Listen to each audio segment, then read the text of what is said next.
mais gars yi Caatu Yaraax nit ki tey jii ci suba amal na jano ak taskati xibaar yi am kàddu yoo xam ne yëkkati na ko ci coow li nga xam ne dox na diggante ci contrat bi nga xam ne dox na digganteem ak Gaston Production ginnaaw kàddu yi nga xam ne jib na ci waaye tamit ki nga xam ne moo di Makan Mohamed am na kàddu yu mu yëkkati. ñu jéem waxtaan ak yow ci loolu yow ban xaat nga am ci point de presse bi xale bi def. bon waxi 4 millions yooyu moom loolu moom dara du ci dëgg. waaw doy na. cachet par combat 2 millions la. donc xaw ma fan la ñuy déggee 4 millions waaye loolu musul am. kon lu mu créé la. mën nañu gëm loolu de parce que man vraiment ci contrat yi ñu signé moom 2 millions moo ci nekk en cas de finale ñu fay ko 3 millions. waaw. loolu moo nekkoon ci suñuy contrat. voilà donc leneen luñ ci wax rek dara amu ci. dëgg la. waaw léegi nag am na seetaanuma lépp daal ci conférence bi. waaw mais am na ñu ma ci ay capture yu ñu ma ci jot yónnee. waaw.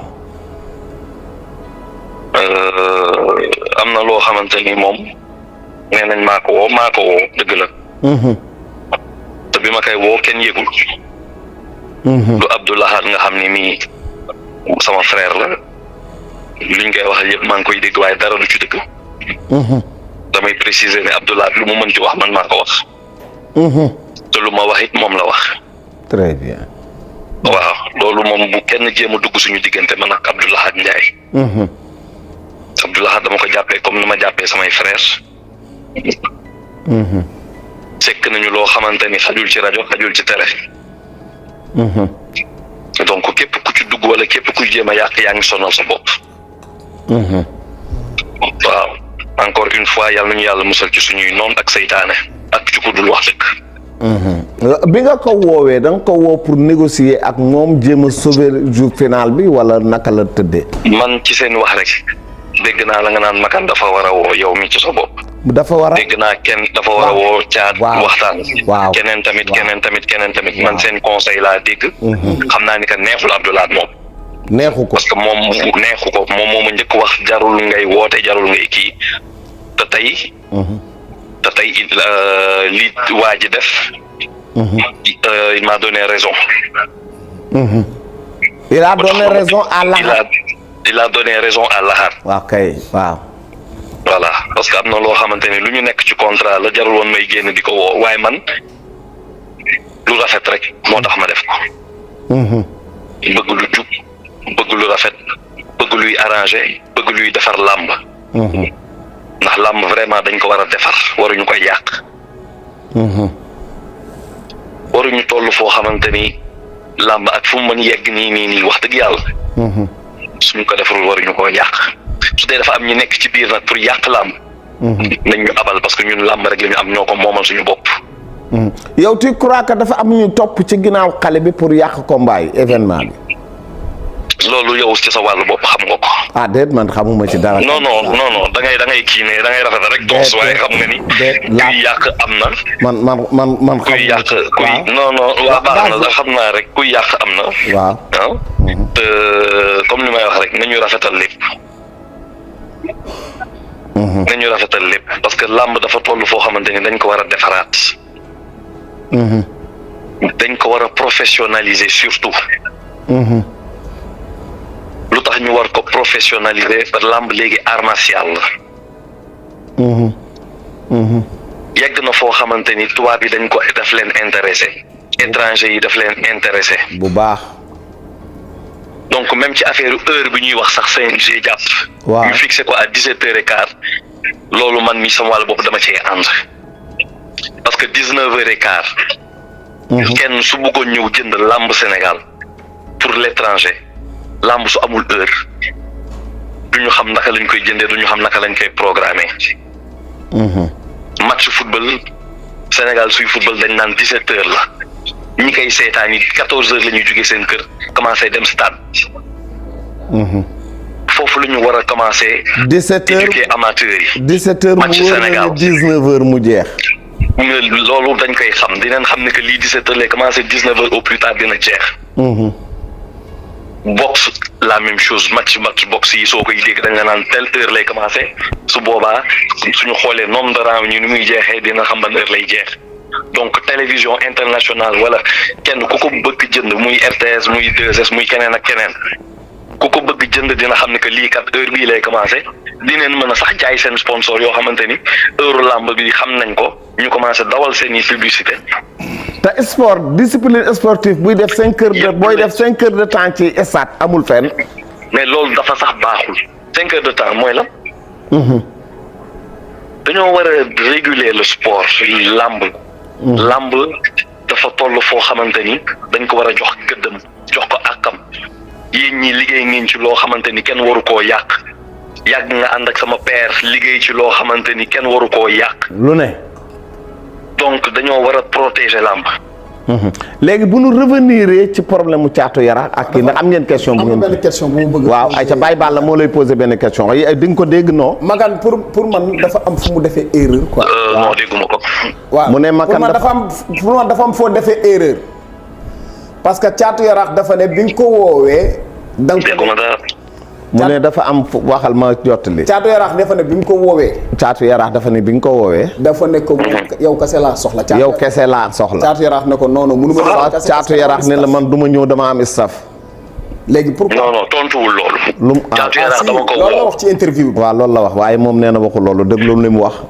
waaw dama ko woo ma ni ko ñëwal sama kër soo mënee ñëw yow rek man ak yow ñu waxtaan man woowuma kenn bul woo kenn ñu waxtaan entre frères ñu jéem a xool lu ñuy def. bu mu ñëwee ma gis mu ànd ak Weuz jàmbaar ak ku ñuy wax Dramé. ñu toog ñu waxtaan mu ne ma non mënu moon bañ a ñëw ak ñii man ko non amul problème ñii ñoom ci kër gi lañ bokk Weuz maa ko génne ci làmb Dramé mii moo lay jëndal billet su lay jëndal billet ci man lay jaar directement ñoo bokk suñu Yaraax amul problème. ñu toog ñu waxtaan lu taxoon moo woo ko c'était pour rafetal waxtaan lu ñuy waxtaan jéem a trouver solution. proposé naa ko ne su dee promoteur la man mën naa nekk sa promoteur man maay sa promoteur sax ndax man yow Yaraax nga dëkk ma dëkk Yaraax. su ma toogee sama kër su jegee raay bi su sorantewuñu. dëgg la. donc su ma ko woowee c'était pour mettre de l'eau froide. ñëpp kontaan ñëpp seetaan seen classe. mu jeex. te bi ma koy woow it dama ko ne man ak yow la ak yàlla. lu ñu waxtaan dama ko ne man ak yow la ak yàlla.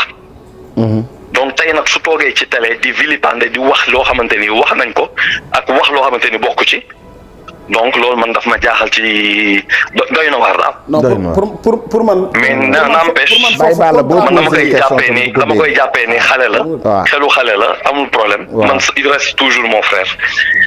mais li may jàpp rek mooy ñun dañoo nekk ci contrat man maa ngi def sama promotion pour le 28. juillet incha allah. donc ci loolu laa nekk moom maa ngi koy préparé avec d'autres combats yu nekk ci biir. après ñu jàll ci leneen. dëgg la. waaw dama bëgg nga ko. pour man erreur bi mu def mooy moom Abdoulaye comme moom la ci àndul. waaw li tax mu ne lu tax bi nga ci àndeek Abdoulaye ngay def li ngay def te dugaloo ci Abdoulaye loolooy tënk bi. non c'est que Abdoulaye c'est parce que Abdoulaye nanguwu ko mosu ko nangu te aujourd'hui jox nañ ma raison. Abdoulaye musul nangu ci makan négocier. voilà man musuma bëgg négocier li ma bëggoon mooy ma bëggoon xam problème am lan mooy doon problème ba nanguwul bëre. parce que depuis le début du CLAF. championnat bi ñëpp àddina étranger yi diaspora ñëpp xamoon nañ ni que final dina am entre poule A et poule B yàgg nañ def ay face à face ci biir face à face yàgg nañ ko ci wax. donc lu tax muy bàyyi ba à la dernière minute mu naan du bëre. est-ce que accepté woon na 3 rounds yi. 3 rounds yi loolu waxaguñ ci woon sax. bon proposition la woon mais kenn yeggalewu ko woon. yeggalewuñ ko woon loolu c'était une proposition pour suñu yeggee final. bu suñu yeggee final ma proposé 3 rounds 3 rounds mooy lan ñi xam boxe wala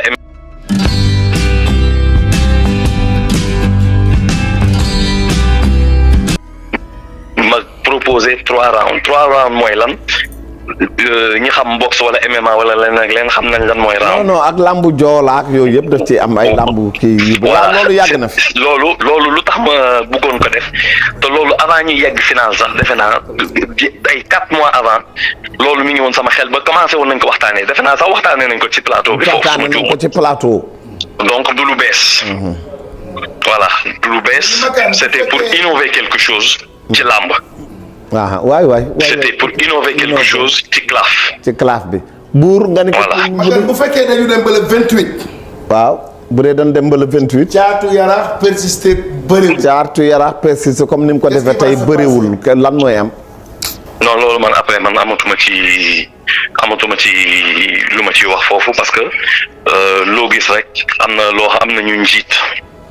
waaw. donc le contrat a été enregistré au CNG ñëpp xam nañ ni que lii dafa war a am donc ñun loolu la ñuy xaar ci mbër mi loolu la ñuy xaar ci Doudou Sané loolu la ñuy xaar ci Gaston Production amateurs yeeg ñëpp loolu la ñuy xaar. dëgg la. voilà. Makan mi ngi lay gërëm bu baax. merci beaucoup Tos. di la ñaanal yàlla la nga ñaan màkk yëpp yàlla na ko yàlla nangu. amiin yaa rabbil aalamiin amiin. la encouragé bu baax ci liggéey bi nga xam ne moom ngay liggéey. merci jërëjëf. merci jërëjëf. voilà.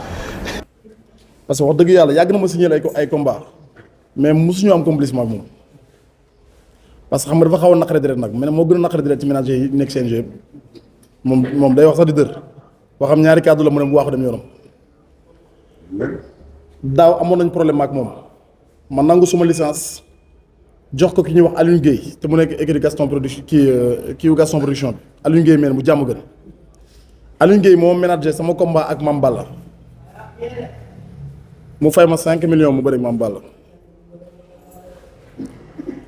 Alioune Guèye moo waroon a signé calaf bi Cheikh Ndoye am problème bi ñu am mu dégg calaf bi ak intérêt mu daw jël taxi ñëw ci paa bi ne ko calaf laa bëgg a dugal Caatu Yaraax li ñu ko ci wax baax na am na ay intérêt nii nangam ko lu motif ko ba récupérer licence bi CNG te kenn yëgu ko loolu def polémique Makan Mbengue woo ma ne ma yow kat mooy sa manager ma ne ko Alioune Guèye mu ne ma non Cheikh Ndoye ñëw na fi signé contrat ma ne ko contrat wu kañ mu ne non c'est parce que nee na mooy son manager te boobu Alioune Guèye mooy son manager loolu indi problème entre Alioune Guèye ak Cheikh Ndoye ba ma jàpp sama ñaambur ba ma xamee ne signé na contrat bi nag ba pare te calaf bi li tax mu gën cee dugg sax peut-être adversaire potentiel yi ci nekk moo tax parce que ñooñu bu ñu la rawoon ci calaf mën nañ avancer te pour nga dabaleen wala pour nga bëri ñoom problème la après cachet bi defatuma problème dama obligé dem sama banque mag sumay frère ñu def près de 15 millions man mu dugg ci làmb bi lépp li nga xam ne moom moo war ci làmb ji ma def ko kon nekkatul problème cachet te cachet bi dafa louche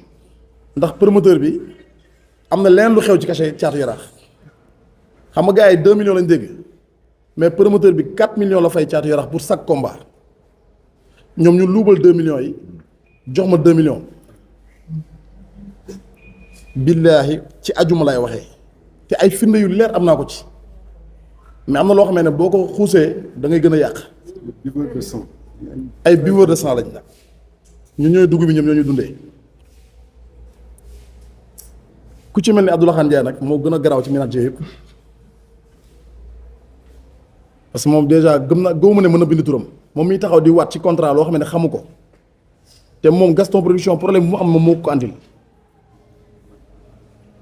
parce que déjà ñun kenn xamee ñu ci manque de respect mais ay ndaw lañ mais tamit boo taxawee wax ci suñu kàddu loo xamee ne teguwul mais dañ lay tontu comme façon bi ngay waxee moom du moom moo may sànq Abdoulaye Khan Ndiaye du moom moo yor sama carrière xamul lan lañ ma bootee moom boo muy nekk seeraas fii di peese yàpp suñu kanam la ay xale lañ nag ñu ngi doon jaay buum tey promoteur bi ñu ko tegee loxo tey ba mu toll fii ci làmb tey bëri na champion yu suuxee ci làmb moom moo leen suuxal tey Gaston Production problème bi mu am moom moo ko teg problème bu amee Caatu Yaraax sa frère la nga woo ko téléphone ne ko c'est quoi le problème ngeen toog def dialogue mais directement nga dem sur les médias di yàq doomu aadama loolu tamit du ma ko nangu déggoo ma xanaa maanaam injustice bii nii lu mu leen jaral na ma saa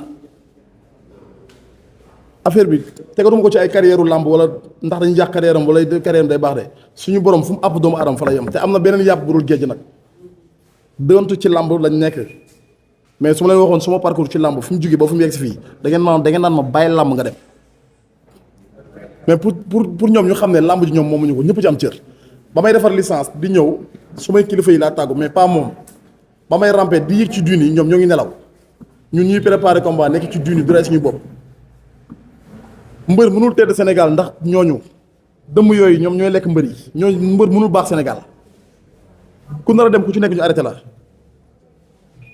affaire yi gàtt sa la dafa jot ñu waxante dëgg parce que vraiment bu ñu taxawee tamit chaque jour ñu nekk sa der bi Thiatou Yarakh il a tort xam nga moo nekk lu ci yoon di yàq sa der ba ku ci nekk di la woo téléphone di wax dafa jot tamit boo defee sortie yi une bonne fois pour toutes nga wax li nga xam ne moo nekk bu dee fit kenn ëppuñu ko barki alxuraanu karim mais dañoo dalal parce que ñun ay mag ñu yar comme ni ma la wax bu ñu neexoon nekk fii di influencer booy nekk ci toog bi ñu génn di leen ñaanal ñoom Yarakh kenn gënu leen pare ci côté boobu noonu immature. barki alxuraan bu ñu neexoon fii la ñuy def mobilisation fekk ko Seras du fa teg tànkam bu ñu neexoon bon même Makan Mbengue bii mari sax ñun Yarakh lañ dëkk ak moom mais ñun nag ñu jox cër ñu jox la cër nga respecté ñun ñu respecté la lu jàmm jàmm. lu dul jàmm jàmm ko gën.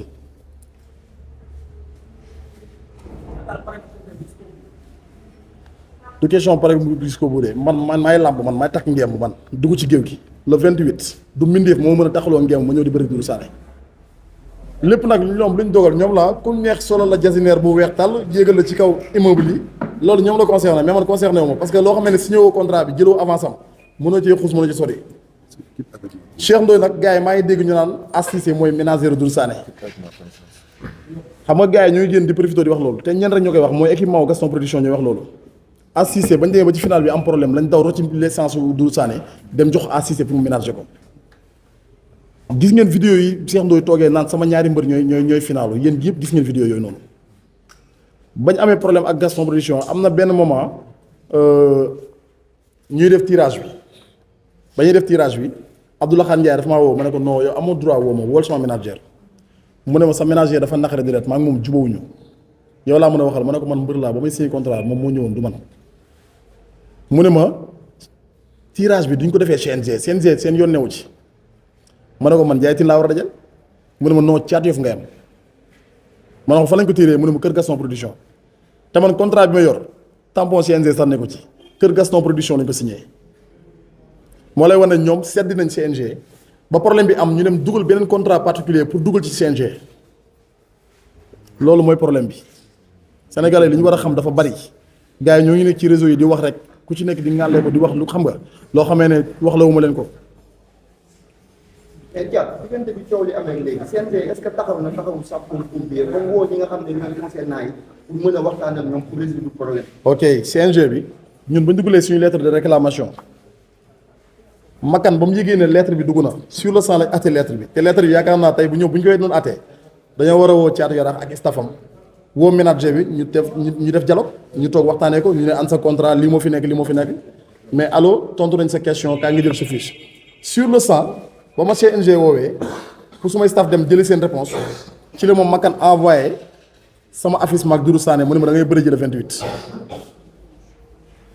ma ne ko sëñ bi maag yow amuñu contrat mënoo fexe ba ma bëri jële 28 xam nga rek li war a leer dafa leer quoi dañ ko war a leeral bu jeexee jeex na moo gën ñuy négocier yoo xamee ne après demain du ngeen am information après ñu dem fee man CNG bi aw ma ak ñoom problème ku leen wax tooñ leen mais damay laajte ndax ñoom ñoo ñu ëpp doole CNG wala ñoom dañoo jël sponsor yi am doole yi jox ko CNG ba CNG favoriser leen wala ñoom xaalis la ñuy jaamoo CNG wala lan la ba tax na ñoom ñu naan soo bëri jiwul dama yàq sa carrière ndax maa lëpp doole CNG loolu laa bëgg mu leer ci kanamu Sénégalais yi c'est quoi le problème man sama carrière ba mu jeexee moo yàgg ndax ki bàyyam taxaw naan doo bëre tey suba ginnaaw suba te le 28 bii samay waajur man dañoo xàccu ak man na ma le 28 bii boo ko bëree ak ki ñu wax ñu doog ak yow parce que dañoo taxaw di la xas ci kanamu Sénégalais yi da ngay bëre par A wala par B.